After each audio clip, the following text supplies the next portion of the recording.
So today's topic is going to be something interesting because I'm going to relate to something that I am a big fan of. So if you guys don't know, I love superheroes and comics. Like I literally got into it a year and a half. I started watching with Justice League. I watched the whole Justice League episode, and I kind of love the whole superhero aspect of it. Two shows that I love, and I'm not a big Breaking Bad or Dexter fan.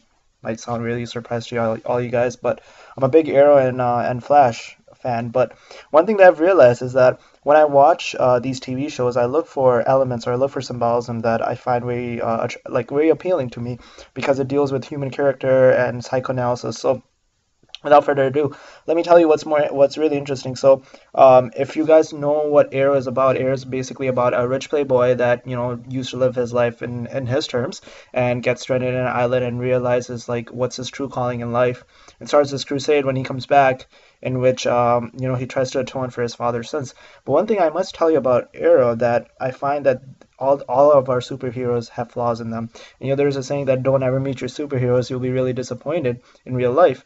It's kind of true, and I'll tell you why. Because like I love how what Air's character is. He's putting himself on the line every day. He's trying to better the city, even though that was not his first intention. His first intention was to again right his father's sins wrong in his past.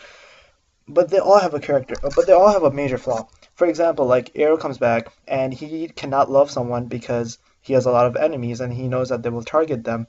But at the same time, that doesn't stop him from just having multiple relationships with the women that he have in the past. And that's not to say he's a womanizer. That is just to say, well, you can protect your family, but you cannot protect someone that you love.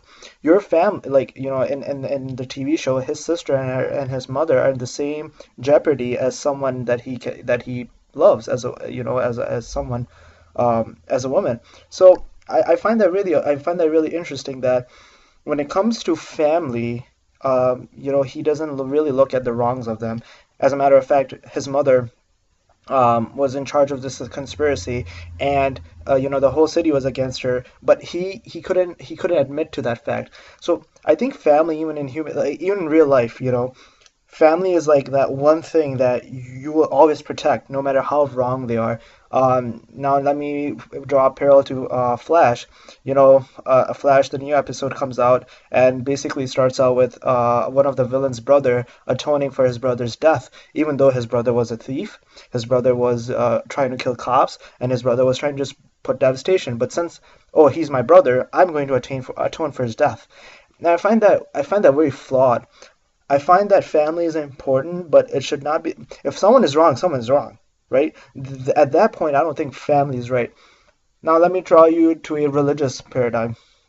When according to in Abrahamic religions, when Adam saw or when Abraham saw that his father was still worshiping idols, he broke them. Now, was he wrong? No, he wasn't wrong because at that point, that's the dad's command from Abrahamic religion.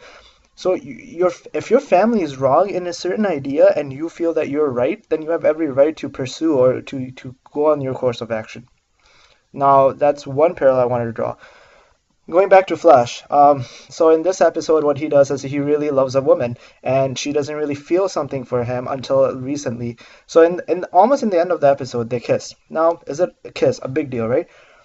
But that sends the wrong message to the kids, right? Don't you think that if you have feelings for someone else, while you're dating someone else, you should at least break up with them before you even start like making out with someone you liked before? And I agree that it's not very black and white. I agree that that's human nature, that you're impulsive, you're in kind of in the in the senses, or you're in kind of that mood of the action.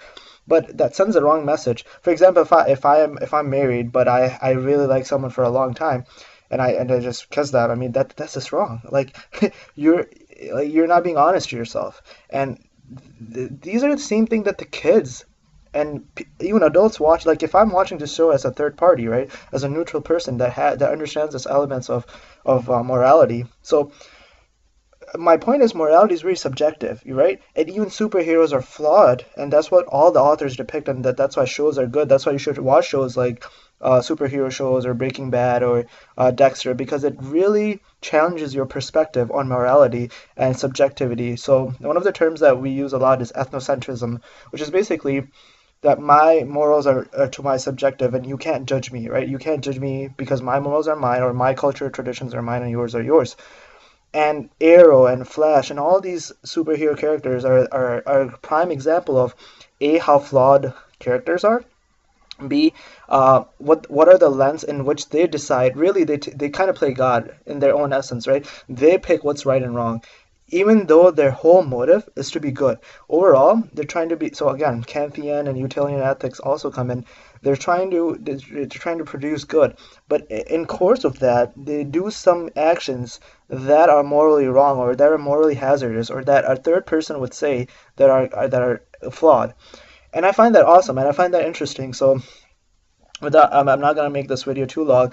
I highly recommend you watch shows like that to challenge your perspective on morality, and it will give you a better understanding of how, as humans, we're kind of finite and we have this flawed creature. It will really open your mind to, hey, what would I have done in this situation, kind of thing. All right, guys, thanks for watching.